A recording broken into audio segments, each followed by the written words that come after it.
Bom dia a todos, que bom estarmos juntos, né? Depois aí de um feriado, aliás, ainda não acabou, né? E antes de partirmos para a Palavra de Deus, eu queria apenas mencionar que nós vamos ter um retiro de jovens início de agosto. E é muito importante que você se planeje para isso e não perca, sabe? Nós estamos com esse retiro planejado para de 2 a 4 de agosto. Ele vai acontecer em Jindabyne, nós vamos ficar... Está ali? Está ali. O Tiago Rodrigues, ele é o apresentador do Código Aberto. Aqueles que assistem a Novo Tempo, provavelmente o conhecem. E ele é muito requisitado no Brasil para esse tipo de evento. Ele é pastor da igreja do IAP, em Maringá, no interior do Paraná. E eu tenho certeza que vai ser assim um final de semana inesquecível. E algumas coisas são atrativas. Além do local, que nós vamos para a neve, o plano é sexta-noite, sábado, a parte espiritual. Mas sábado à noite, para quem gosta de esquiar, já vai estar liberado. E vocês sabem que a montanha abre à noite. E o domingo também vai ser a parte social. Então nós vamos carregar bem na sexta-noite e sábado durante o dia, para depois termos também o elemento social. E o valor é imperdível, porque $150, um final de semana completo, com estadia, alimentação, isso não existe, né? Então, sabe, se planeje, porque nós não temos muitas vagas. E eu acredito que a procura está sendo grande. Já está sendo grande, a gente está anunciando nos pequenos grupos, porque é um evento que não é fechado para a igreja. Pelo contrário, se você tem amigos, convide os amigos, porque a mensagem vai ser uma mensagem espiritual e aberta a todos, tá bom?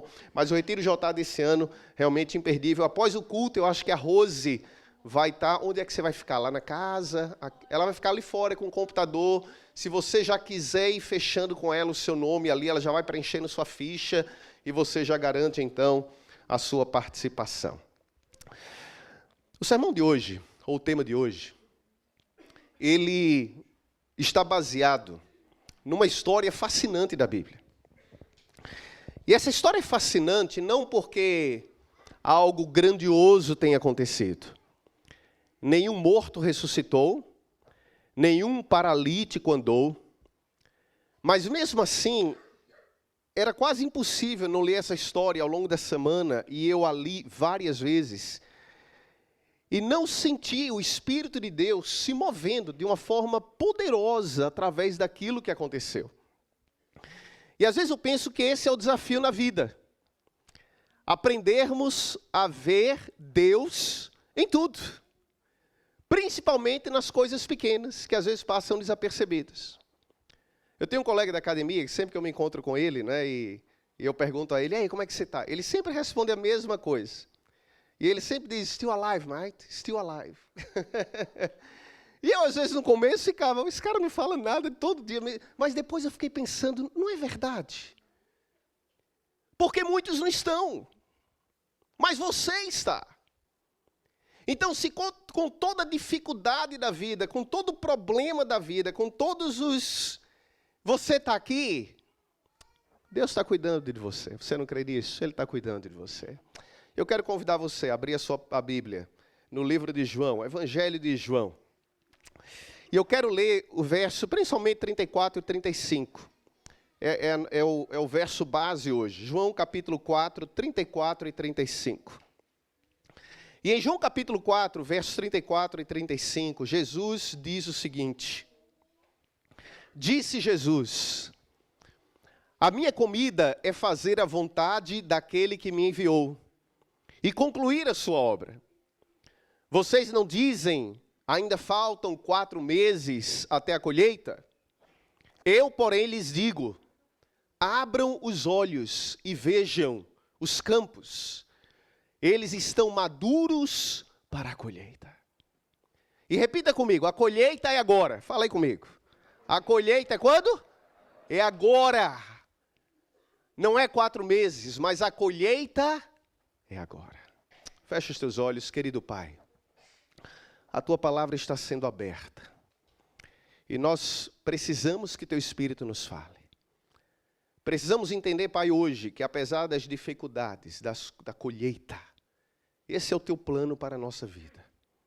E que nós não sejamos impedimentos, mas que nós sejamos instrumentos em tuas mãos. Abençoa todos que aqui estão, transforma a nossa vida, em nome de Jesus, amém. Sabe, uma das dificuldades do ensino é que muitas coisas que nós entendemos num nível conceitual, muitas vezes nós não entendemos num nível prático.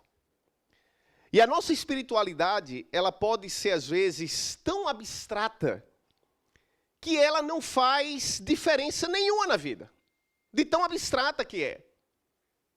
E às vezes isso faz com que eu me sinta muito frustrado na minha função. Porque se ao pregar para vocês, tudo que eu conseguir fazer, for fazer você se sentir bem durante 30 ou 40 minutos, eu falhei. Porque a minha intenção sempre é vir aqui, esse é o meu job, e trazer alguma coisa que realmente possa mudar a sua vida de verdade. E eu levo isso aqui muito a sério. Então, quando eu leio esse texto, eu me vejo num problema, porque Jesus cita um provérbio da zona rural do Oriente, um provérbio meio enigmático. E ele diz para os discípulos, vocês não dizem, ainda faltam 4 meses até a ceifa, mas nós não temos esse provérbio. Então, eu estou aqui citando um provérbio que eles diziam, mas que nós não dizemos, a maioria pelo menos. Talvez você ande na rua e diga por aí para o povo, né? Faltam 4 meses para a ceifa, eu não sei, né? Mas esse não é um provérbio que eu use, não faz parte da minha linguagem. E a dificuldade, ela é dupla, porque além de eu não usar esse provérbio, de não usarmos esse provérbio, nós não somos mais hoje uma sociedade rural. A maioria de nós, pelo menos, talvez nunca viveu no campo. Eu não sei se tem algum fazendeiro aqui dentro. Tem algum fazendeiro aqui na igreja hoje? Ou alguém que já foi fazendeiro? Né? Não sei. Eu não sou. E eu lembro que quando eu era adolescente, né, pouco antes do meu pai sair de casa, eu lembro que ele comprou um sítio. Agora, eu não sei o que é que ele imaginou comprando um sítio no interior de Pernambuco, quando tinha dentro de casa 3 filhos que gostavam de praia e de sofá, não é? Mas ele comprou esse sítio, 40 hectares de terra, perto de Caruaru, uma região muito bonita, uma região verde, tinha água, bois, cavalos e tudo. Mas chegava domingo e ele dizia, vamos para o sítio. Aí os amigos todos na praia. E a gente pegar o carro e lá, não ia ninguém, né? E as poucas vezes que eu fui, eu lembro que a minha sensação é que o sol do interior é diferente do sol da beira da praia. Porque eu chegava no campo, batia uma moleza. Eu deitava naquela rede que tinha numa varanda, e casa no Nordeste tem que ter uma rede. Tinha uma rede na varanda, eu deitava ali, eu só saía na hora de ir embora. Eu não via nem cavalo, não via boi, não via nada. E eu sei que eu sou uma pessoa urbana. E é provável que muitos de nós aqui tenhamos também uma natureza urbana. Então, para mim, é difícil entender uma ilustração do campo numa sociedade urbana. E sabe, contexto é muito importante na vida. Em tudo, em tudo. Contexto, por exemplo, é o que faz você sentir compaixão por alguém. Porque é muito fácil você olhar para a vida de outra pessoa e dizer o que o outro deveria fazer se você não está vivendo a vida dela. E talvez se você estivesse vivendo a mesma situação daquela outra pessoa, você não estaria se saindo tão bem quanto ela está se saindo. Então, sem contexto, é muito difícil você ter compaixão por alguém e empatia. É por isso que Jesus veio e viveu aqui. Dentre outros objetivos, ele veio para entender o que é viver a sua vida.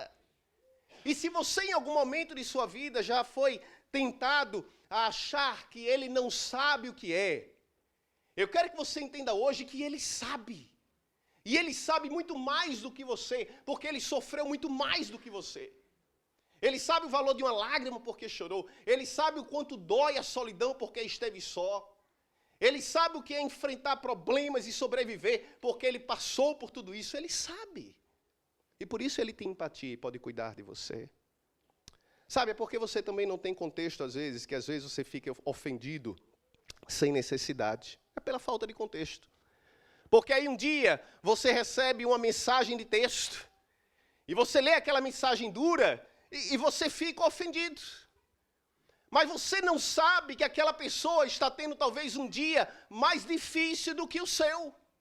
E se você não soubesse que aquela pessoa recebeu uma notícia do Brasil dizendo que alguém próximo dela acabou de morrer, você ficaria ofendido, mas eu sabia. E quando eu recebi aquela mensagem, porque eu sabia do contexto, eu relevei. Mas sem contexto é difícil. E você começa a perceber que o mundo não gira ao seu redor, que os outros também têm problemas. Mas você não se lembra disso, porque está ocupado demais com raiva da outra pessoa. Contexto é importante. Contexto é importante, inclusive, na pregação, sabe? Porque quando eu olho para vocês, eu vou ser bem sincero, é difícil, porque cada um aqui tem um nível de conhecimento diferente. Cada um aqui está numa jornada espiritual diferente. Cada um aqui tem uma experiência de vida diferente. Então, se eu chegar aqui e começar a usar jargões, talvez eles não vão significar nada para ninguém. Ou para alguns que aqui estão. Como eu lembro uma pessoa que falando e pregando, e toda hora, e senhora White diz, e alguém disse, quando é que essa mulher vem pregar aqui? Porque ela é tão conhecida aqui nessa igreja, né? Não tem um contexto. Se eu falasse, por exemplo, hoje de manhã, louve ao Senhor, em alta voz, e os muros cairão. Algumas pessoas iam dizer o seguinte, amém. E outros iam ficar bem caladinhos, porque iam dizer, eu não vou falar nada, eu não sei porque que o pastor quer que os muros caiam, que as paredes caiam. Porque talvez aqueles que não conhecem a história de Josué, eles vão pensar que eu estou falando dos muros de maneira literal. Mas para quem conhece a história, esses vão louvar a Deus em alta voz. Porque sabem que existem impedimentos na vida, existem coisas na vida que você precisa continuar crendo e avançar e louvar a Deus. E as batalhas, os muros cairão, as muralhas cairão, porque é a promessa de Deus. Mas depois que as muralhas caírem, aí você tem que lutar. E aí alguns, quando pensam num contexto mais amplo, dizem, Senhor, eu não vou louvar não. Porque eu não quero que os muros caiam. Porque se os muros caírem, as batalhas virão. E há muitos que oram por vitórias, mas não querem batalhas. Há muitos que pensam no conceito, sou mais que vencedor, e é um conceito lindo. Mas como é que você quer ser vencedor sem desafios na vida? Como é que você quer vencer se não tem lutas na vida? O que é que você quer conquistar na vida? As almofadas do sofá? Não pode. Contexto é importante. Um outro exemplo de contexto é quando nós dizemos, por exemplo, eu vou à igreja hoje. E eu não estou dizendo que é ruim dizer que você vem à igreja hoje. Pelo contrário. Para mim, o sábado é o dia mais feliz da minha semana, quando eu venho à igreja. E principalmente quando eu venho a essa igreja, né? Eu não digo isso para os outros, né? Para outra igreja, senão eles vão ficar chateados. Mas principalmente quando eu venho aqui, né? A alegria no coração. Mas se você vivesse no primeiro século, por exemplo, e dissesse aos cristãos da época, hoje eu vou à igreja, eles iam olhar para você, eles não iam entender o que você está dizendo. Porque no contexto dele, no entendimento deles, a igreja não era um prédio, não era um local físico, mas cada um de nós era a igreja, cada pessoa era a igreja. Então, se você dissesse a alguém, olha, hoje eu vou à igreja, ele ia olhar para você como dizendo, e quando é que você não está na igreja, se você é a igreja? A igreja não é um local. Mas o contexto é importante. E eu quero que você entenda isso hoje de manhã, que contexto é importante. Porque quando eu leio Jesus falando de colheita, na minha cabeça eu tenho uma ideia de colheita, já que eu não sou fazendeiro. E eu não sei se alguém tem experiência de fazenda aqui. Eu vi que a Eni levantou a mão, o Bill levantou a mão. Eu não estou falando se você já plantou alguma coisa no seu backyard, mas uma fazenda de fato, não é? Aquela plantação gigantesca. Porque quando eu penso em fazenda, quando eu penso em colheita, eu fico feliz.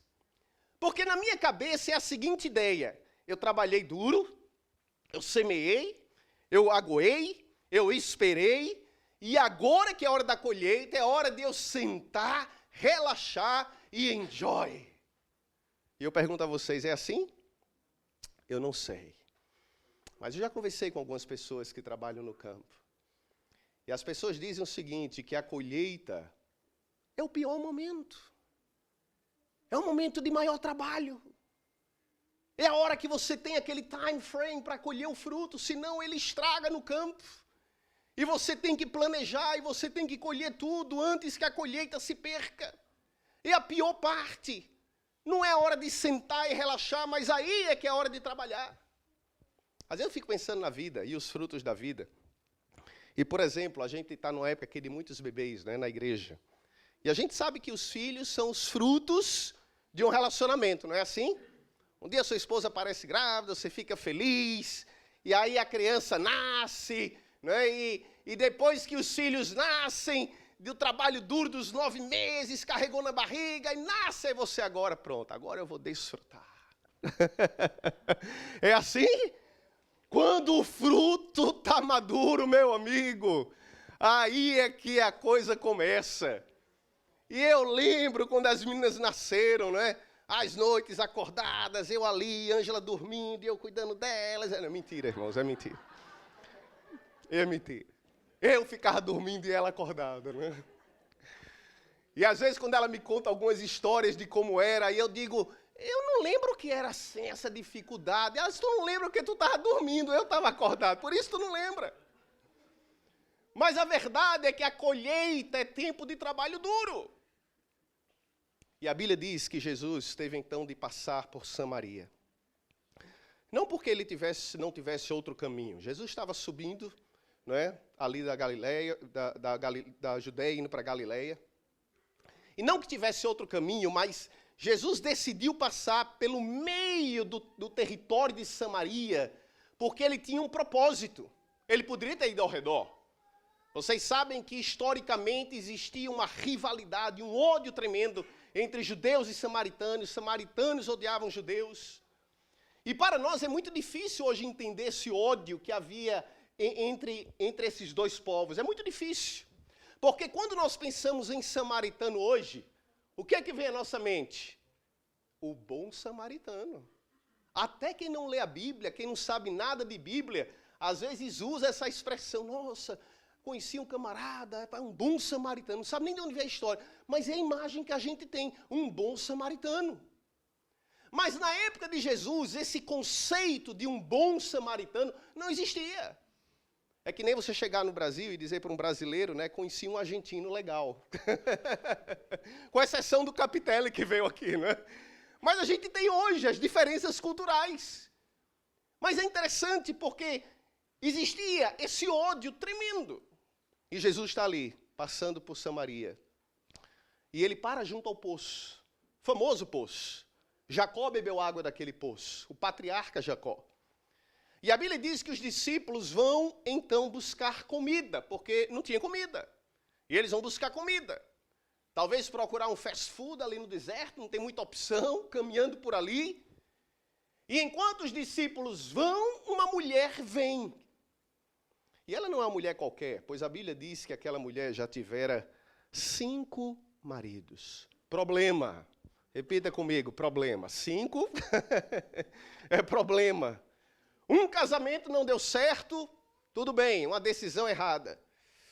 Mas 5, não era só uma questão de escolher errado. Havia na vida dela um padrão de comportamento. É um padrão de comportamento.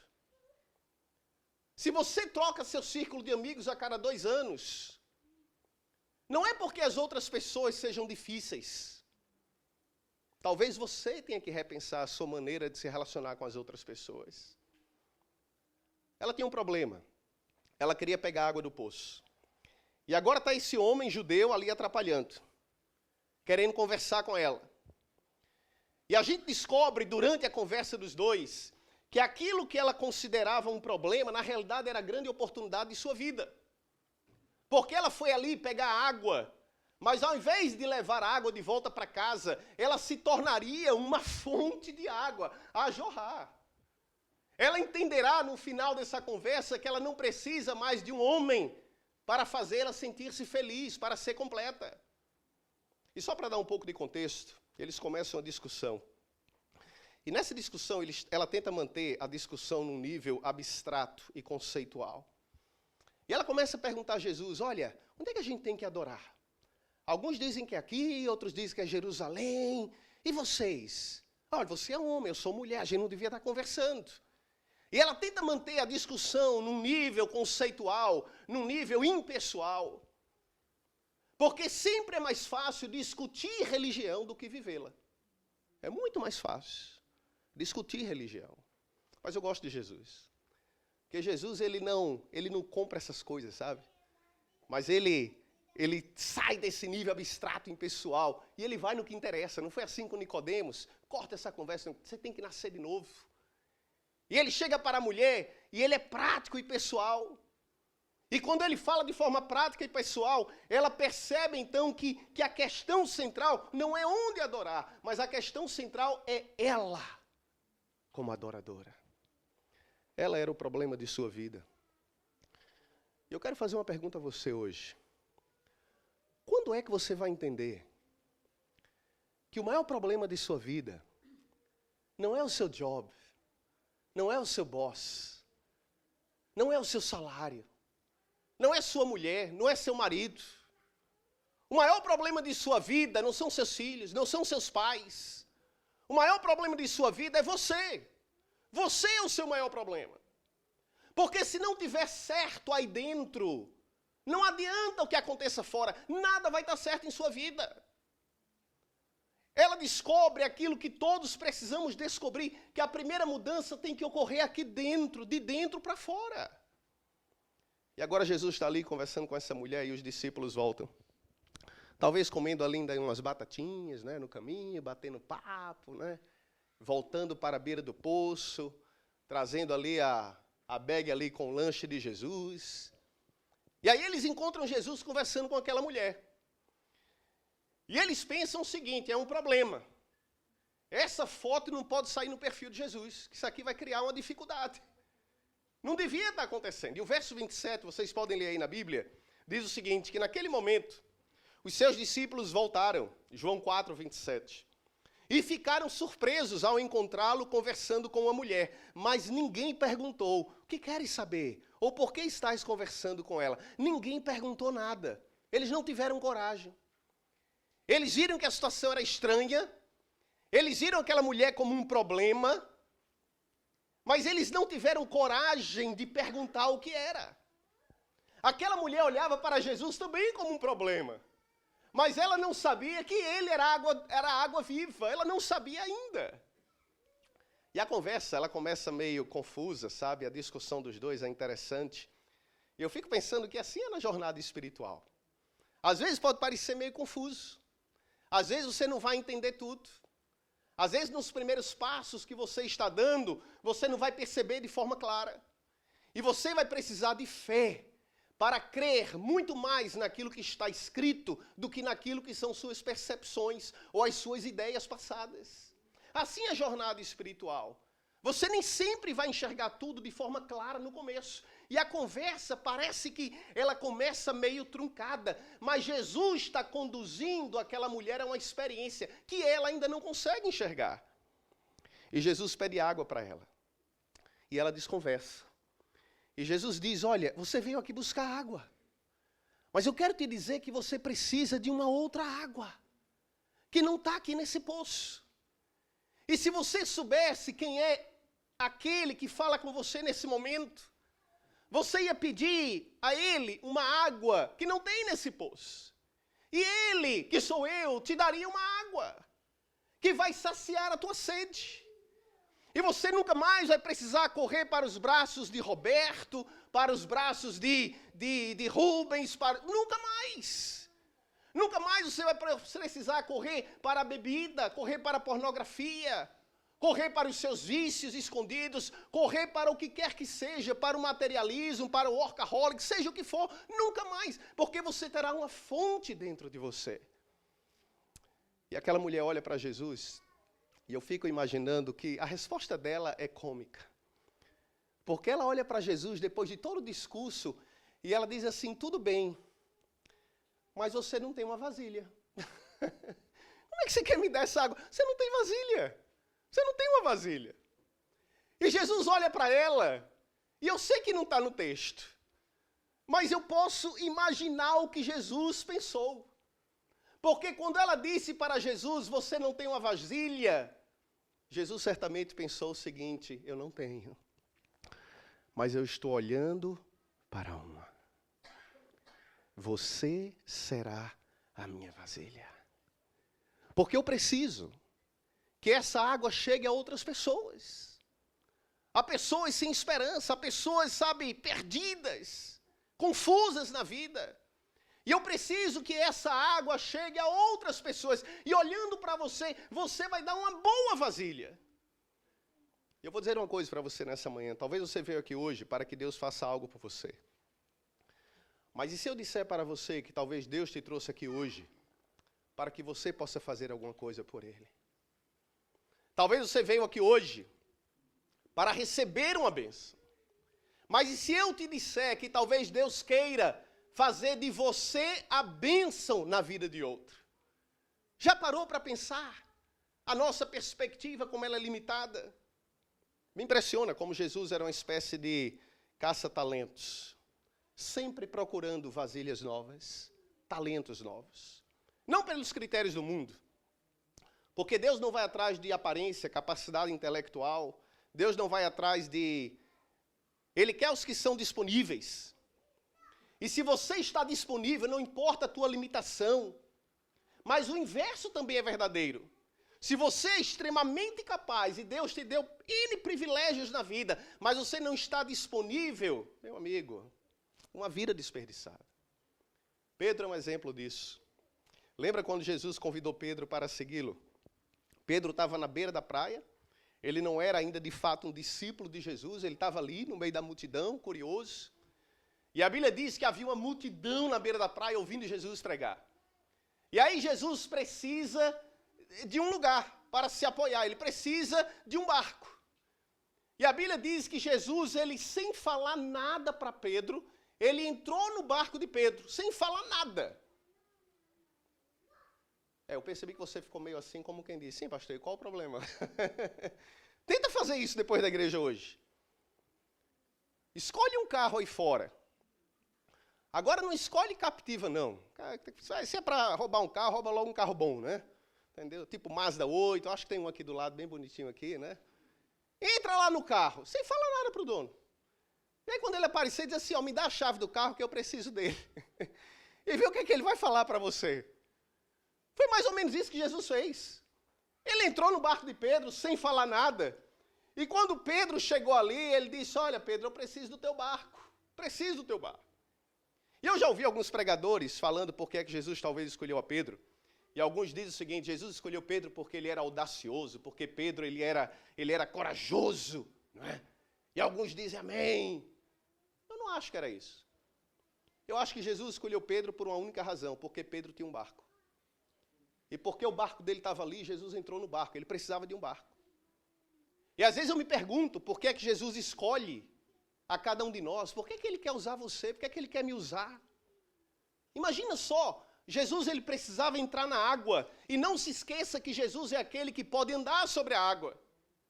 Então, se Jesus, ao invés de entrar no barco de Pedro, se ele entra na água caminhando, não é? Quem sabe caminhando até de costa para fazer aquele... Se ele entra na água assim e ele prega, vocês acham que a multidão iria prestar mais atenção ou não?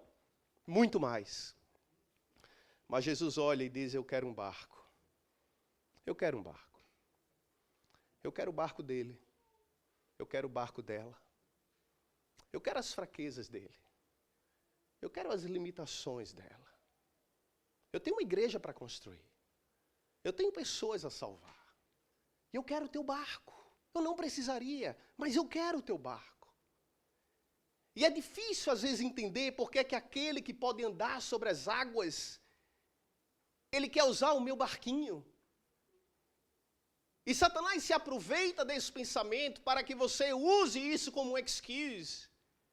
E diga, o meu barquinho, tem gente com barco maior, o que é que eu posso fazer?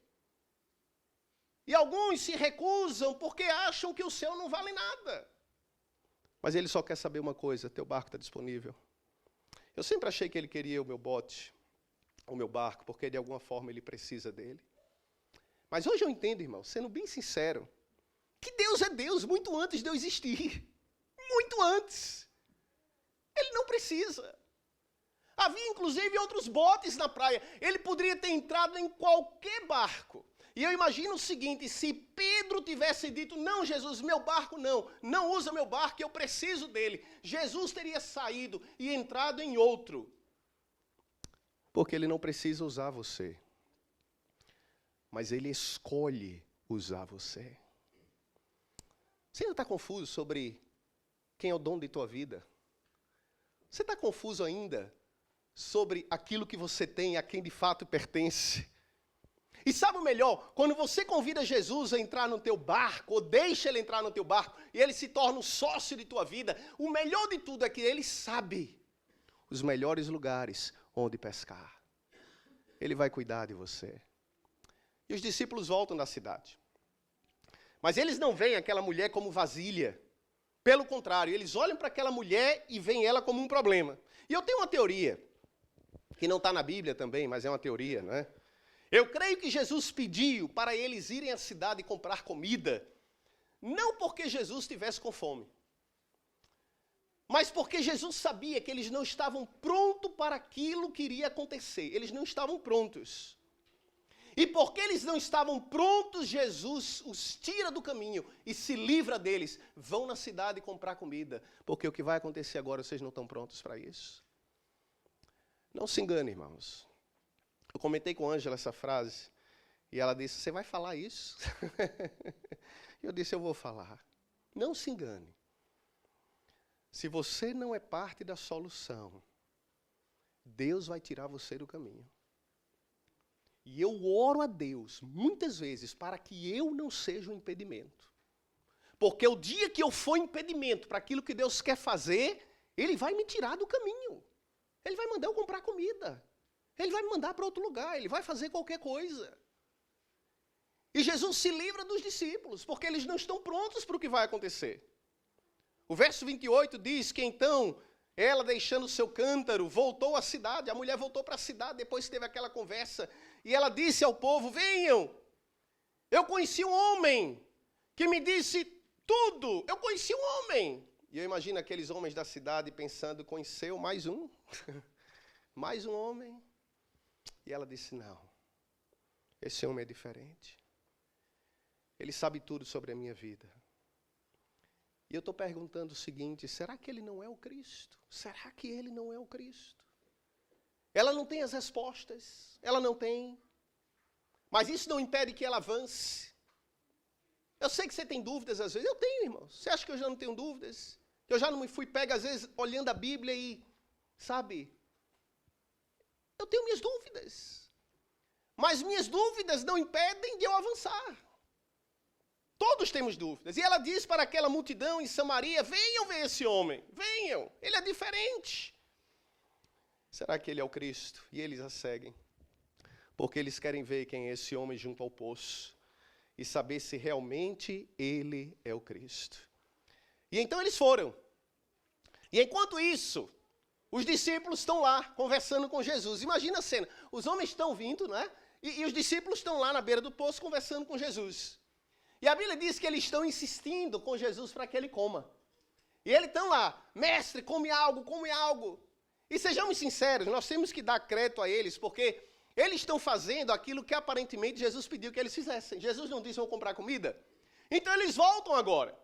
E eu não sei o que eles tinham nas mãos, talvez um fish burger, né? Vocês sabem que essa era a comida preferida de Jesus, pão com peixe, né? Talvez um fish burger do Burger King, né? Quem é o King? Olha aí o trocadilho, né? Um fish burger do Burger King.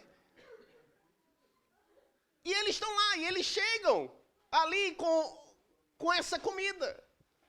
E o verso 32 diz que Jesus diz, olha, leva isso, porque eu tenho uma outra comida. Eu tenho uma outra comida que vocês não conhecem. Uma outra comida. E deixa eu te perguntar uma coisa. O que é que te mantém? O que é que te mantém? Porque, irmãos, eu vou ser bem sincero. Existe algo na minha vida que vocês não podem ver, que é o que me mantém. O que me mantém não é uma comida que entra pela boca, mas ela entra pelo coração. É o que me mantém. Essa presença de Deus que me dá condições de louvá-lo mesmo em meio à dor. Mesmo em meio ao sofrimento, de ter esperança no momento que eu não vejo saída. É essa presença que de alguma forma me dá força quando eu sei que eu não tenho força naturalmente. Que me faz enxergar o futuro quando eu não vejo nada. Existe uma outra comida que ninguém vê, mas que eu sei, que eu dependo dela. E eu quero que você entenda uma coisa, você precisa desse alimento espiritual, porque se você não tiver essa comida que ninguém vê, mas que só você pode buscá-la, não se engane, você vai definhar espiritualmente. Pode não acontecer imediatamente. Não obstante, vai acontecer. Vai acontecer.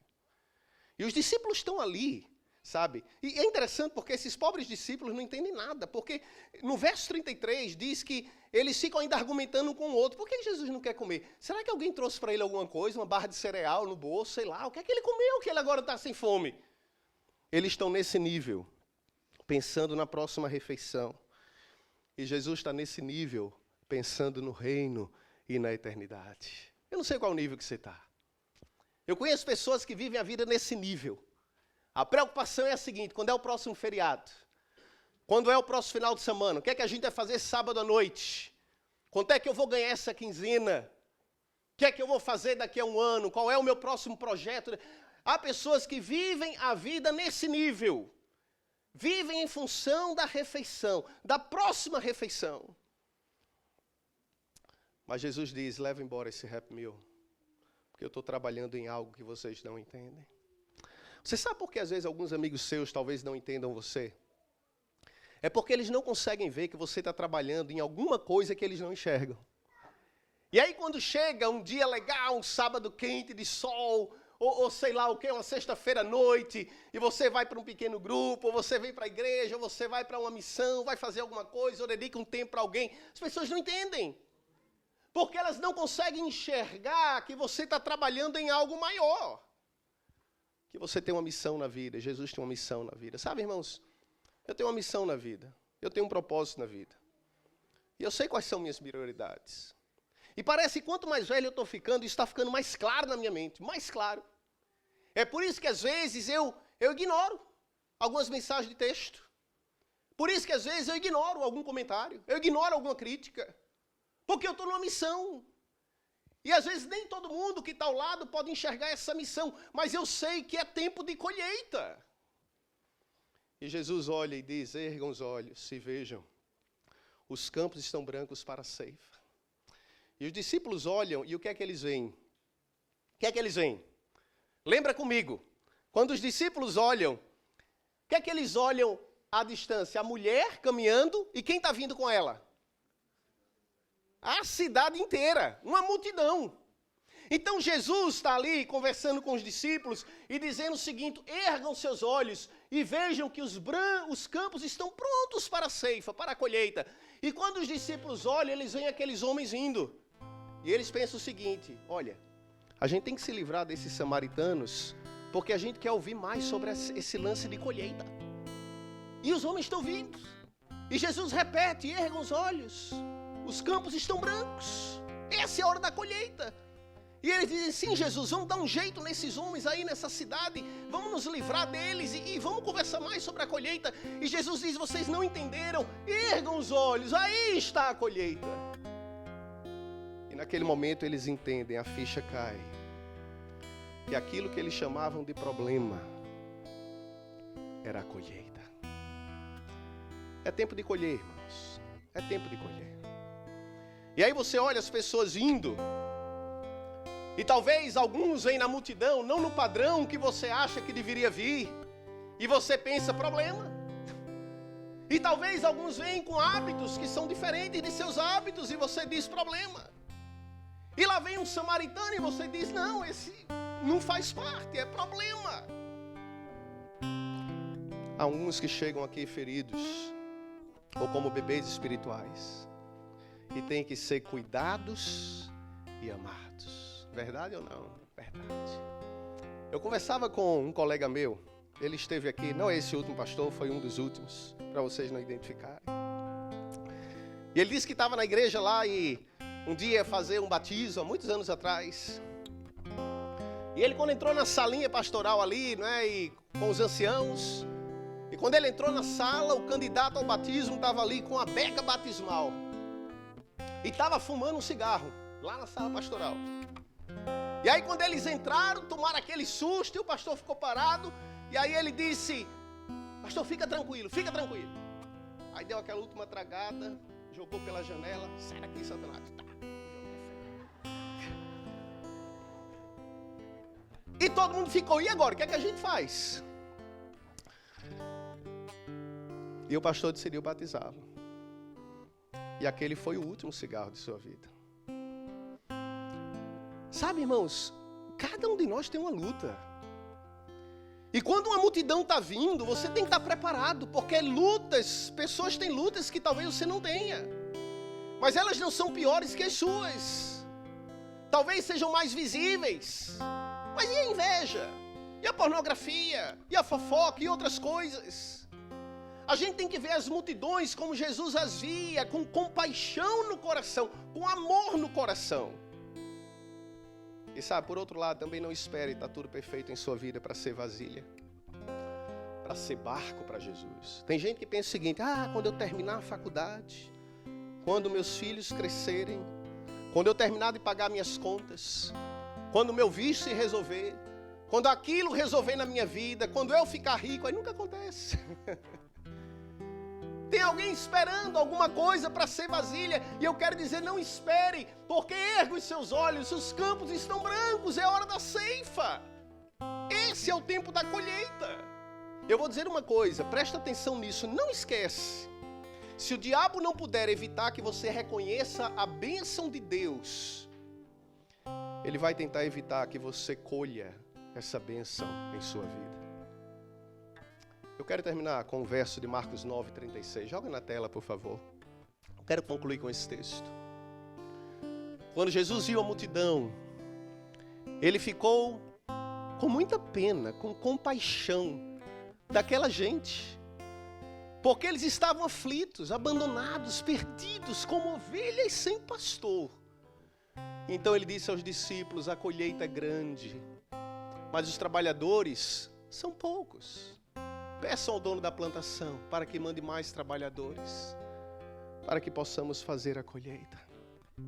Eu quero desafiar você hoje, desafiá-lo hoje, a crer no Senhor, a crer em suas promessas, a se entregar, a se comprometer, a dar do seu tempo, a dar de sua amizade. É tão bom ser amigo dos que eu já sou amigo, mas que tal ter novos amigos? Dar do seu tempo, de sua vida, dos seus recursos, do seu talento. Ele pode usar o teu barco. Ele pode usar a tua vasilha. Nunca se esqueça. Ele quer fazer de você uma fonte a jorrar para a vida eterna. Fecha os teus olhos, querido Pai. Obrigado, Senhor. Porque o Senhor não precisa de mim. O Senhor não precisa de ninguém que está aqui.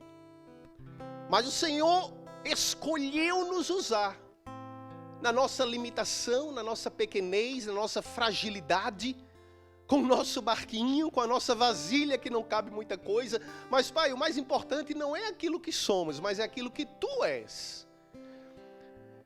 Que haja em nosso coração disponibilidade para sermos bênçãos, Senhor. E na medida que formos bênçãos, as Tuas próprias bênçãos fluirão de forma abundante sobre a nossa vida também. Abençoa a Tua igreja e abençoa a multidão, Pai, que possam vir e possam encontrar aqui a salvação em Jesus Cristo, em nome dEle. Amém.